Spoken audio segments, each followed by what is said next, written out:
प्रशिक्षु नमस्कार। Welcome to my channel. मैं प्रतिभा तिवारी आज आपके साथ एक नए यूनिट को डिस्कस करूंगी। तो चलते हैं इस नए यूनिट पर, जिसका नाम है प्रशिक्षुओं प्रारंभिक शिक्षा के नवीन प्रयास, जिसमें हम आज का टॉपिक जो हमें करना है वो है प्रारंभिक शिक्षा के संदर्भ में गठित आयोग और समितियां। ठीक है। इसका सब यूनिट है स्वतंत्रता के पूर्व और पश्चात की संक्षिप्त जानकारी। तो स्वतंत्रता के पूर्व शिक्षा नीति क्या थी ब्रिटिश शासन में, वही हम आज के वीडियो में देखेंगे। चलिए तो शुरू करते हैं। ठीक है। स्वतंत्रता के पूर्व प्रशिक्षुओं प्रारंभिक शिक्षा के संदर्भ में गठित आयोग एवं समितियां। स्वतंत्रता के पूर्व और पश्चात की संक्षिप्त जानकारी, ये हमारा सब यूनिट है। स्वतंत्रता के पूर्व वैदिक युग प्रशिक्षण था, जिसमें गुरुकुल शिक्षा पद्धति थी। ठीक है। जिसमें गुरु द्वारा शिक्षा दी जाती थी। और आगे बढ़ते हैं नेक्स्ट स्लाइड में। तो शिक्षा पद्धति गुरु द्वारा शिक्षा प्रदान की जाती थी। और दूसरा एक था बौद्ध युग। वैदिक काल में बौद्ध मठों में शिक्षा दी जाती थी और शिक्षा का माध्यम क्या था प्रशिक्षुओं? तो शिक्षा का माध्यम था पाली भाषा। मुस्लिम युग में शिक्षा मकतब और मदरसों में दी जाती थी। अब आते हैं हम ब्रिटिश युग में। तो ब्रिटिश शासक जो थे सामान्यतः शिक्षा के प्रति शुरू में तो वो उदासीन थे, क्योंकि उनका काम चल रहा था। लेकिन जब उनका काम न चलने लगा तो ईस्ट इंडिया कंपनी जो भारत आई थी, तो पहले तो उनका मुख्य उद्देश्य क्या था? व्यापार और धर्म का प्रचार ही करना था। लेकिन धीरे धीरे जब उन्होंने यहाँ शासन स्थापित कर लिया, अब शासन की बागडोर भी संभाल ली, सत्ता काबिज कर ली, और राजनीतिक रूप जब उनकी सत्ता ने धारण कर लिया, तब उन्हें एहसास हुआ कि जब हमें यहीं रहना है तो भाई कुछ तो इन लोगों से सहायता करने के मांगने के लिए हमें इनसे सहायता लेनी ही पड़ेगी। तो सहायता लेने के लिए, अपनी सत्ता को स्थायित्व प्रदान करने के लिए उन्होंने क्या किया? भारतीयों की शिक्षा पर ध्यान देना शुरू किया। तो भारतीयों की शिक्षा पर ध्यान दिया। पहले प्रारंभिक शिक्षा पर ध्यान दिया। प्रारंभिक शिक्षा के लिए उन्होंने प्रयास किया, उसके लिए एक आज्ञा पत्र निकालने का निर्णय लिया। उस आज्ञा पत्र की पहले तो भाषा विज्ञान को लेकर, उसके साहित्य को लेकर उन लोगों ने बड़ा डिस्कशन किया। लेकिन बाद में फिर एक अनंतिम निर्णय पर आ गए। और फिर उन्होंने 1765 तक कंपनी की शिक्षा नीति प्रारंभिक शिक्षा देने तक सीमित रही। 1765 तक उन्होंने प्रारंभिक शिक्षा दी। लेकिन उसके बाद उन्होंने ये सोचा कि अब भाई शिक्षा नीति में परिवर्तन करना अनिवार्य हो गया है। अब मात्र प्रारंभिक शिक्षा देने से कार्य नहीं चलेगा। अब क्या देना पड़ेगा भारतीयों को? अगर उनसे सहयोग लेना है तो भैया उनको उच्च शिक्षा भी देनी पड़ेगी, क्योंकि उनका तो इंटेंशन क्या था? सहयोग लेना था। तो इसीलिए उच्च शिक्षा संस्थानों की स्थापना करनी पड़ेगी। तो उच्च शिक्षा संस्थानों की स्थापना के लिए उन्होंने 1781 में कलकत्ता मदरसा की स्थापना की और 1791 में उन्होंने संस्कृत बनारस स्कूल की विश्वविद्यालय की स्थापना की। यह है कलकत्ता मदरसा। मैंने ये फोटो आपके लिए डाल दी है। बनारस संस्कृत कॉलेज की स्थापना की। ठीक है। अब आगे बढ़ते हैं प्रशिक्षुओं। उपरोक्त दोनों कॉलेजों को मुस्लिम नवयुवकों को, अब ऐसे ही नहीं उन्होंने किया, नवयुवकों को मुस्लिम कानून और हिंदू नवयुवकों को वो हिंदू कानूनों में विशेष योग्यता प्रदान करके अंग्रेजों ने न्यायाधीशों को सहायता देने के लिए, असली उनका जो उद्देश्य था छुपा हुआ हिडन, वो ये था। ठीक है। तो वो इसमें इंटरेस्टेड नहीं थे कि हाँ भाई हम इन लोगों को बहुत प्रशिक्षित करें या ये करें, बल्कि उनका इंटरेस्ट किसमें था? इसमें था न्यायाधीशों को हेल्पिंग हैंड देने के लिए। तो इसीलिए उन्होंने क्या किया? फोर्ट विलियम कॉलेज की स्थापना की। तत्काल गवर्नर जनरल उस वक्त थे लॉर्ड वेलेस्ली। ठीक है, वेलेजली की मैंने फोटो डाली है, आप आगे देख सकेंगे। तो उस वक्त उन्होंने लॉर्ड वेलेजली को द्वारा, ये है लॉर्ड वेलेजली, ठीक है। आगे बढ़े, ठीक, चलिए।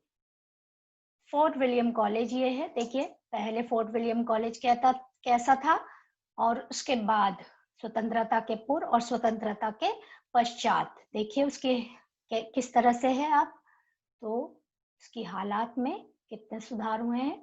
1800 में कलकत्ता नगर में उन्होंने इसको स्थापित किया, फोर्ट विलियम कॉलेज को, लॉर्ड वेलेस्ली ने। यह कॉलेज क्या क्या था, यह कॉलेज कंपनी के असैनिक कर्मचारियों के लिए था। उनको भारतीय भाषाओं, हिंदू मुसलमान कानून और भारतीय इतिहास की शिक्षा प्रदान करता था। ठीक है, फोर्ट विलियम क्या करता था इस कॉलेज में, कहाँ था, पहले तो ये स्थित कलकत्ता में, फिर ये क्या कर रहा था, हिंदू मुस्लिम दोनों को उनकी भाषाओं में, भारतीय भाषाओं में उनके कानून और भारतीय इतिहास, इसकी शिक्षा प्रदान करता था। अंत में उन्होंने क्या किया, संस्कृत के ऊपर भी मेहरबानी की और 1918 में पूना संस्कृत कॉलेज जो है उसकी स्थापना की। आगे बढ़ते हैं प्रशिक्षुओं। ईस्ट इंडिया कंपनी के आज्ञा पत्र, जो मैकाले का आज्ञा पत्र नाम से बहुत ही फेमस है, आगे हम उसको नेक्स्ट वीडियो में पढ़ेंगे भी। तो ईस्ट इंडिया कंपनी के आज्ञा पत्र का प्रत्येक 20 वर्ष के पश्चात ब्रिटिश पार्लियामेंट ने पुनरावर्तन किया जाता था। उपरोक्त उद्देश्य से 1813 में आज्ञा को पार्लियामेंट के समक्ष प्रस्तुत किया गया। इस आज्ञा पत्र ने अंग्रेजी शिक्षा प्रणाली को लागू कर भारतीय शिक्षा को एक नई दिशा, टर्निंग पॉइंट था मैकाले का, ये लॉर्ड मैकाले का आज्ञा पत्र। तो इसको हम नेक्स्ट वीडियो में जरूर देखेंगे डिटेल में। फिलहाल तो यहाँ पर ये जानिए कि इस आज्ञा पत्र ने क्या किया, विवाद खड़ा कर दिया, एक विवाद को जन्म दे दिया जो बहुत ही फेमस विवाद था, प्राच्य पाश्चात्य विवाद। इस धारा को भारतीय शिक्षा के इतिहास में अत्यंत महत्वपूर्ण स्थान है। सन 1813 के आज्ञा पत्र की 43वीं धारा ने, ठीक है, 43वीं धारा, इसको लर्न कर लीजिए, इसको याद रखिएगा कि कौन सी धारा थी, 43वीं धारा ने भारतीयों के शिक्षा का उत्तरदायित्व जो है वो, ये है कुछ पिक्चर्स प्राच्य पाश्चात्यवाद से रिलेटेड, कंपनी को दिया और उनकी शिक्षा पर प्रतिवर्ष कम से कम 1 लाख रुपए धनराशि व्यय करने का आदेश दिया। किंतु धारा में इस बात का स्पष्टीकरण नहीं किया कि यह धनराशि किस प्रकार व्यय की जाए। प्राच्य शिक्षा और पाश्चात्य शिक्षा, ये दोनों जो है फलतः इस प्रश्न को लेकर कर्मचारियों में शिक्षा के स्वरूप के विषय में विवाद उत्पन्न हुआ, विवाद खड़ा हो गया। इस विवाद को प्राच्य पाश्चात्य शिक्षा विवाद कहा गया। इसमें 2 ग्रुप बन गए, 2 दल बन गए। एक दल क्या हुआ, कहलाया प्राच्यवादी, और दूसरा दल क्या कहलाया, पाश्चात्यवादी। इसको इंग्लिश में ओरिएंटलिस्ट और हिंदी में पाश्चात्यवादी को ऑक्सीडेंटलिस्ट कहा गया। ठीक, तो अब इनकी विचारधारा क्या थी, तो भारतीयों को ओरिएंटलिस्ट कहते थे, भारतीयों को उनकी प्राचीन साहित्य, भाषा और संस्कृति का ज्ञान दिया जाए। इस दल के समर्थन कौन कौन थे, वॉरेन हेस्टिंग्स, जॉन केथिंगटन और विल्सन। वॉरेन हेस्टिंग्स की तस्वीर, पिक्चर जो है वो मैंने पीछे लगाई है कलेक्ट करके, तो आप देख लीजिएगा। और दूसरा था, यह विवाद जो है 1834 तक चलता रहा। ऑक्सीडेंटलिस्ट का क्या कहना था, इस दल के कंपनी के नवयुवक जो थे कर्मचारी और मिशनरी थे।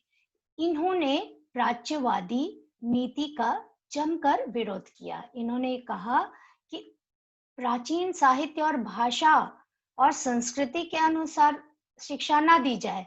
इनके अनुसार प्राच्य शिक्षा साहित्य पुराने हो चुके हैं, पुरातन हो चुके हैं, ओल्ड हो चुके हैं। ये है वॉरेन हेस्टिंग्स, ठीक है। और ये मुस्लिम काल, पिक्चर देख लीजिएगा बाद में।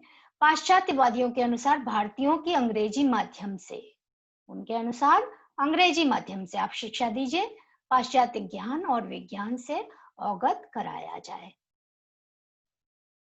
और इससे क्या होगा, ऐसा उनका क्यों कहना था, इससे भारतीयों का मानसिक विकास किया जा सकेगा।